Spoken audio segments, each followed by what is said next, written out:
Добрый вечер. Good afternoon. So I'm ready to take your questions. Good afternoon. Russian newspaper. Mr. President, yesterday you took part in a meeting on peace and development in Asia, and yesterday you spoke about the development of a new organization. How would you assess those plans, and why do we need to do that?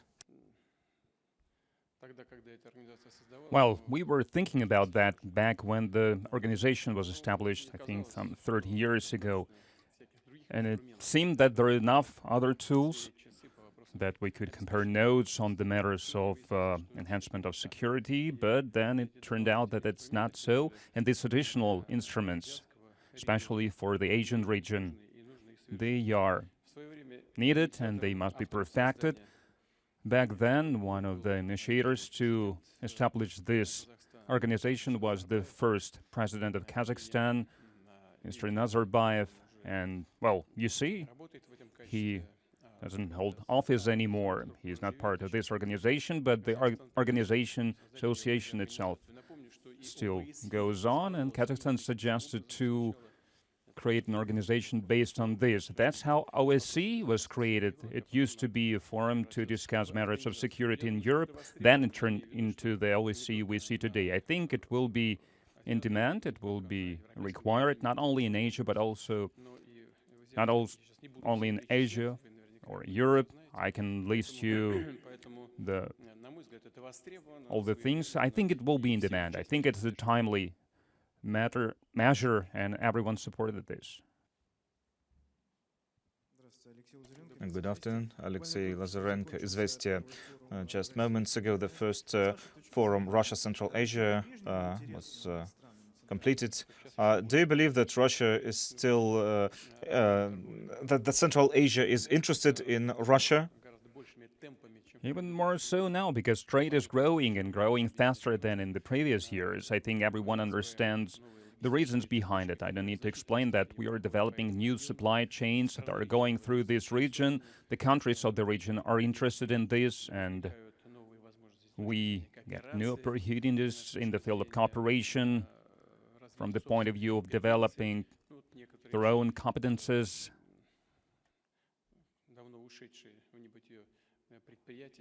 Well, some companies that perished a long time ago, now we think about how to resuscitate them, how to use their technology basis, and we could do that in Central Asian countries as well. It would be a matter of interest both to us and to our partners. It is the first part, and the second part is about how we can achieve this, how can we achieve the financial sphere, or how we could transit to the settlements in national currencies, how we can use the financial messaging system. There are a lot of matters, practical matters, that our partners in Central Asia are interested in. I'm not even speaking about security or counter-terrorism activities, about the situation in Afghanistan, for example. Yes, we are talking about that in CSTO and CIS, but first of all, we are talking here about Central Asian republics in this regard. So this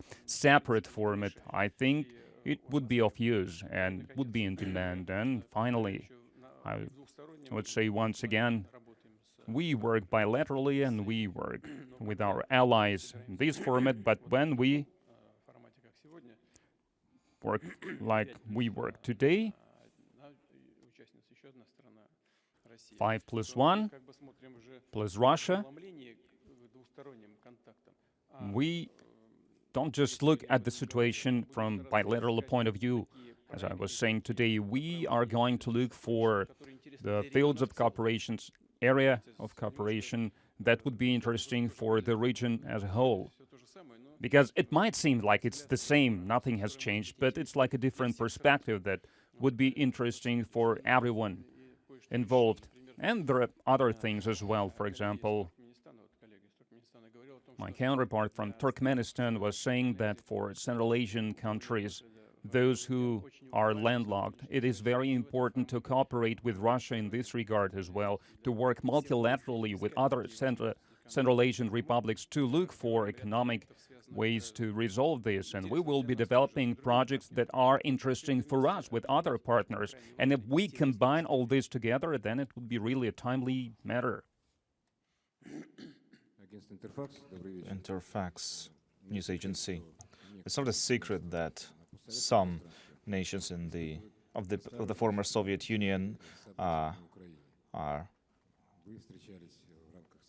wary of the developments in Ukraine. You have met many of them informally as well. What's your view on what they think as developments continue in Ukraine? Is there any unity within the CIS? Is it at the same level, or do you see any negative trends? Well, you can see that all these forums, they work, so it means that they are important, and our allies, our partners, they want to work in these forums, so nothing is changing in this regard. Obviously, everyone is, because we pay attention to certain events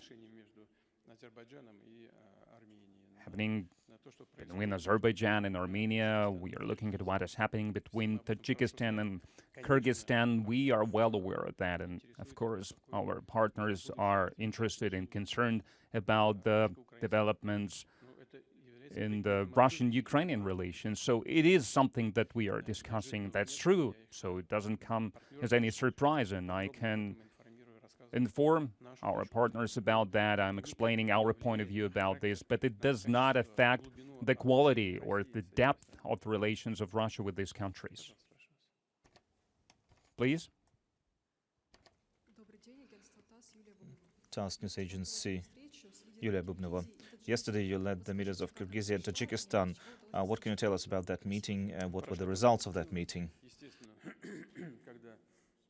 It was a constructive meeting. When the relations are in a pretty acute stage, to find contact points is never easy, but nevertheless, I think we managed to do that. At least we agreed that all the steps will be taken to stop any hostilities, not allow them to renew, and the parties, they will take necessary steps to bring back the refugees, displaced persons. And another important element is that we are not trying to mediate anything, even though we were asked to. We would like to see both parties to agree to pass on to us relevant documents and their ideas about how this situation could be resolved, and then we will not just assess the situation, but we will use to find the solution all the documents that we have at our disposal that could be used as a basis for possible solution. I mean, in Moscow, sometimes we have more information about the borders between the republics than in the republic themselves. We will look at the maps, we will look at the documents, and then we will look for a solution with our counterparts. So it was a very useful meeting. Good afternoon, Pavel Zarubin, Russia TV channel. I have a question that many are thinking now about now. Many people underestimate the role of Germany in the Ukrainian conflict because if Angela Merkel had a restrained position, but Mr. Scholz is actually acting very rashly, and it seems as if Germany has forgotten about everything that Russia has done for its people, for the German people, and has forgotten, as it turned out, their backs on us. We see German weapons being used to kill Russian people. You have a particular knowledge of Germany, and what's your view of that? How will that affect our relations with Germany in the future? It is the choice of people who were elected legally in Germany in this particular case, so it's up to them to think about what is more important to them, to assume their obligations, allied obligations, the way they see them, or to think about the interests of their own people, of their own national interests. But judging from what you've said, their priority is some kind of allied obligations, the Federal Republic within the North Atlantic Treaty Organization. Is that the right thing to do? I think it's a mistake, and business enterprises, economy, citizens of Germany have to pay for this mistake because it has dire negative consequences for the Eurozone in general and for Germany in particular. But from what I can see, not a lot of people think about their interests, otherwise they wouldn't blow up Nord Stream 1 and Nord Stream 2. They didn't function at that moment, but it was some kind of sign of reliability that you can always turn on. But now they don't have this solution. But one of the lines of this gas pipeline are still operational, is still operational, but decision is not being made. I don't think it will be made. But, well, it's not up to us. It's up to our partners. And what heads of state are thinking, it's up to them. I can just explain my point of view. I think this is the gist of the problem. Well, not everyone at once, please. Maria Finoshina, RT International. Good afternoon, Mr. President. Before your trip to Kazakhstan, you met the President of UAE here in Astana. You also met the President of Turkey. In what way did you discuss the situation in Ukraine? Perhaps the leaders of those countries shared with you some exclusive position of Kiev authorities that only they know. Also, we see the press saying that Ankara right now is trying to organize talks between Russia and Ukraine, perhaps in Istanbul. How realistic is this right now? How effective would that be if Kiev does not attend that meeting? If other European countries are involved? And do you believe we should also involve China or India in those negotiations?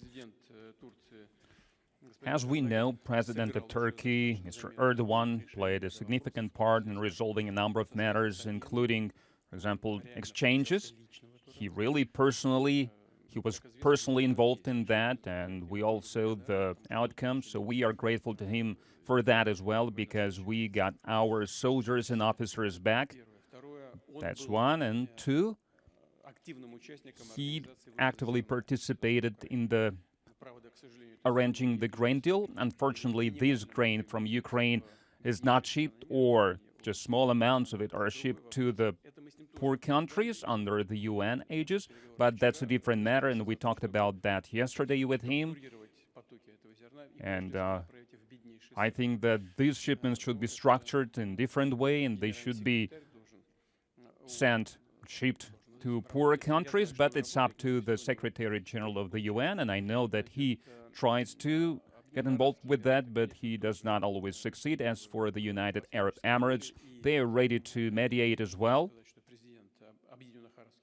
And I have to say that the President of the United Arab Emirates, he is busy with that, he is busy with the humanitarian matters, exchanges, and so on.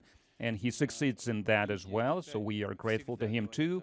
India and China, they always say about the need to engage in a dialogue to resolve things in peaceful manner. We know about their stance. They are our close allies and partners, and we respect their position, their stance. But we also know about the stance of Kiev. They have always said that they want negotiations, and now they seemingly made an official decision that stopped them from getting involved in any negotiations. So what else can I say? You know, when I made a speech in the Kremlin, when the decision was made on the constituent entities of the Federation, I said that we are open. We have always been open. In Istanbul, we reached certain agreements, and they were almost perfect. But as soon as the troops were withdrawn from Kiev, the Kiev authorities lost any desire to continue to negotiate. If they will be mature enough to be engaged in negotiations once again, then we will be ready to use anyone who's willing to help to negotiate. Yaizhov, Vesti FM. Mr. President, are you going to the G20 summit in Indonesia? And if so, will you be ready to hold talks with US President Joe Biden there? Well, you have to ask him if he's ready to talk to me. I don't see any need, I don't see any platform for any kind of negotiations, honestly speaking. And decision about my trip there has not been resolved yet. Russia will definitely participate in this work, but what will be the format yet to be seen, and is about direct negotiations with any participants of the G20. There is no talk about that yet, so we are in close contact with some of them. We have just talked about a stance on Turkey, Turkish president, and Turkey is also part of the group of 20, and we are staying in close contact with some other counterparts as well, but we haven't discussed these matters with the President of the United States. Good afternoon. Konstantin Panishkin, Channel 1. The Federal Security Service recently said that a device that blew up the Crimean Bridge was initially brought there by sea from Odessa. How will that perhaps change Russia's attitude towards sea travel organized by Ukraine? Maybe we're going to do something to stop that. Also about the grain deal. They were talking about the idea was to transport grain and not explosives. So what are we going to do about that? The Federal Security Service said that most likely this cargo, this explosive device, was shipped by sea from Odessa, but it hasn't been defined beyond any doubt was any kind of freight ship was used or not. But if humanitarian corridors to supply grain to the poorest countries, and they are not receiving this grain, by the way, and if it will be proven that these humanitarian corridors are used for terrorist attacks, it will really put under doubt the future of such corridors, but we don't have enough data for that yet. What was that? How is Russia going to respond to that? Well, the reply will be simple. We will shut down this corridor, and that will be it. But first, we need to have all the evidence. We don't have it yet.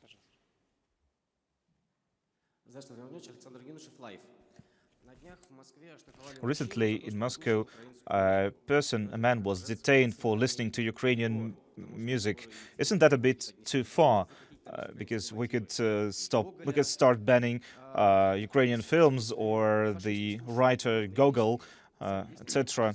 Because if these people listen to certain songs, that doesn't mean they support everything that's being said there. We are always outraged by any attempts to cancel Russian culture, and we see it as a nonsense. One of our musicians said, well, they're just stupid. And we should not follow this suit, behave in the same manner. That's one. And two, Ukrainian language is a state language, official language in Crimea, one of the constituent entities of Russia. Ukrainian language is one of the official languages along with the Crimea Tatar and Russian languages. They are official languages in Crimea, so it is unlawful to do anything like that. And in Russia, we have some 3 million citizens of Russia that permanently reside in Russia are Ukrainians. How can we cancel their culture or their language? And I understand what is causing this. It's emotional decisions based on what is happening now, and I think in a lot of our families, they listen to Ukrainian songs, they like Ukrainian culture. Back in the Soviet Union, we used to have some popular songs in Ukrainian, and I think we should not behave in the same way. And when I started answering your question, I described them. They are trying to cancel any culture, and culture has nothing to do with what's going on. If current leadership in Kiev, they think it is okay to support neo-Nazis, they think it's okay to support torchlight marches in the central districts of their towns and to support people wearing Nazi insignia. It has nothing to do with the actual, with proper Ukrainian culture. Please. Good afternoon. Известия. I'd like to ask you about the mobilization. You said that there have been certain difficulties with it, and many companies don't know whether their own personnel, whether their employees will be taken, will be mobilized. Are we expecting general mobilization? The 300,000 people that the Minister of Defense spoke about, is it still relevant?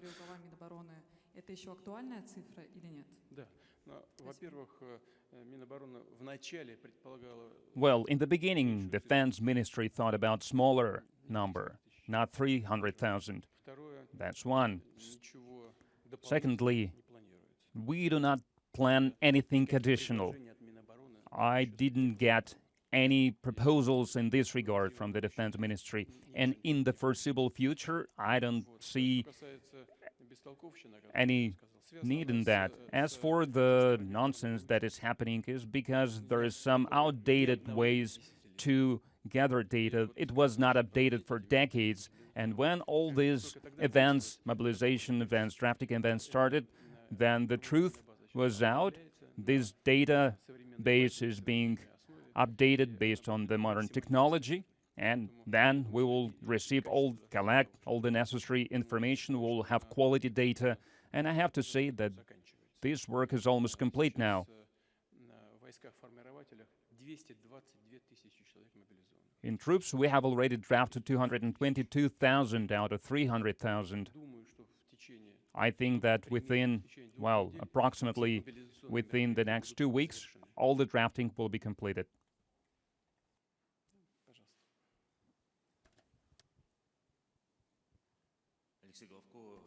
Alexei Glavko, Tiva, Russia, Vesti. So we are now in Kazakhstan, and there are many people who left Russia to Kazakhstan after the announcement of the partial mobilization. Many moved to other countries as well. Some in Russia call them traitors. In the State Duma, they called for expropriating their cars. What would you say about those people who left Russia after the mobilization? The assessment should not be emotional. It should be based on law. Someone left because they were afraid of something. Someone left because they want to dodge draft. Someone else has some ideas of their own. So in every particular case, we should think about legal terms, and we should take action against any individual based on legal terms. I think it can't be in any other way. Please, a young man next to you. Thank you. Gleb Ivanov, Arguments and Facts. Again, about mobilization. We are getting first reports about people mobilized, personnel being killed in Chelyabinsk region.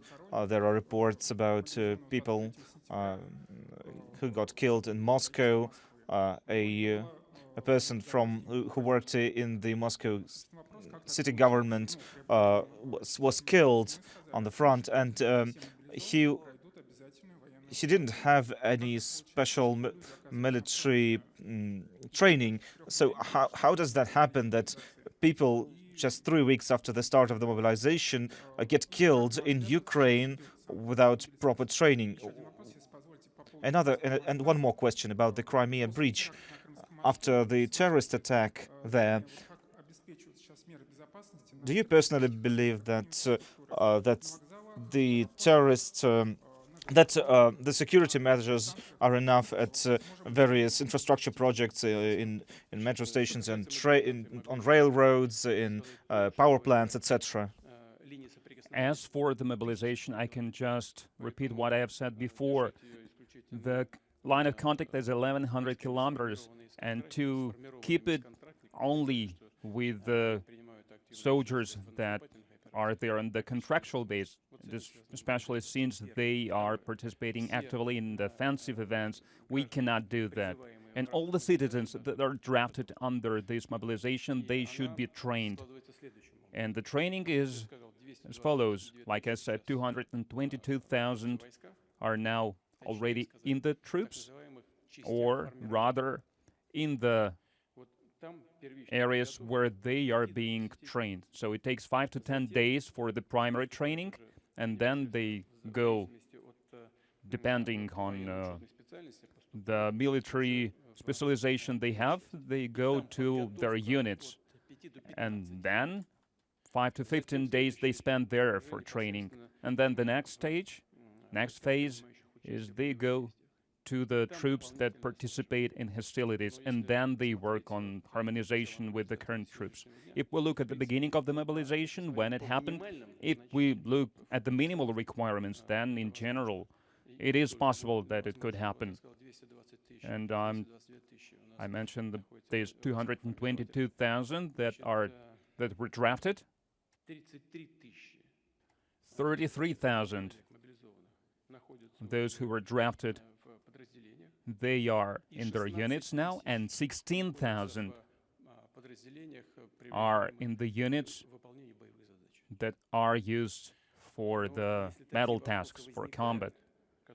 And if such questions arise that you have just voiced, then I will instruct the Security Council additionally, because there are military people there who have experience with the Defense Ministry, so they know what they do. These are high-level experts, and I will instruct them to inspect of how the draftees are being trained.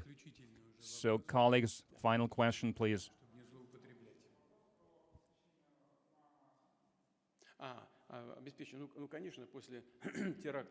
Yes, after the terrorist attack on the Crimean Bridge, all the relevant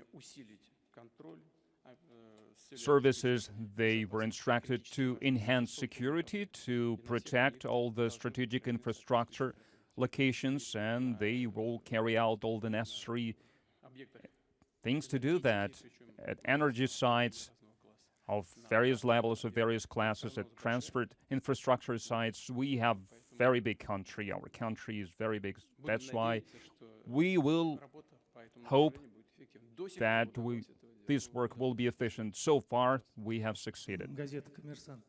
Kommersant newspaper. Do you believe that after all that's happened, Ukraine will remain as a state, as a sovereign state? And do you have any regrets, President Putin? No, I want to make one thing clear.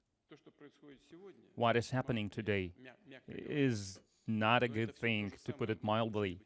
But we would have gotten the same later, and the conditions would have been worse. So we are doing the right thing. We are doing the timely thing. Will Ukraine continue to exist as a state? Will Ukraine remain as a sovereign state, and will Russia? We did not set the goal to destroy Ukraine. No. But look at Crimea. There are 2.5 million people of population, and they shut down the water supply for them. And the troops had to enter the mainland and to open the water supply for them.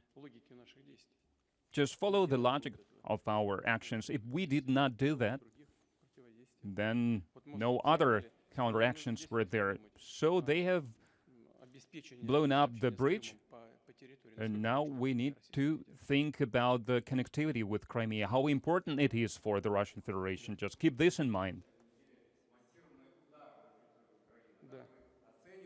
There has been a massive attack against Ukraine starting this week. How effective was that? Are we going to make any more attacks like that, massive attacks against Ukraine? There is no need for massive attacks now. We have other goals now. I think out of 29 sites, 7 were not hit the way the Defense Ministry planned, but they are trying to get to them. There is no need for massive strikes, at least for the time being. Well, we'll see what will happen next. Thank you very much. Is that it? Thank you. The final one. Thank you so much, Sergei Dyanov, RIA Novosti. NATO is openly saying that Ukraine's defeat will be a defeat for the NATO alliance. Do you believe that NATO could send its troops to Ukraine if Kiev faces some dire situations on the front line?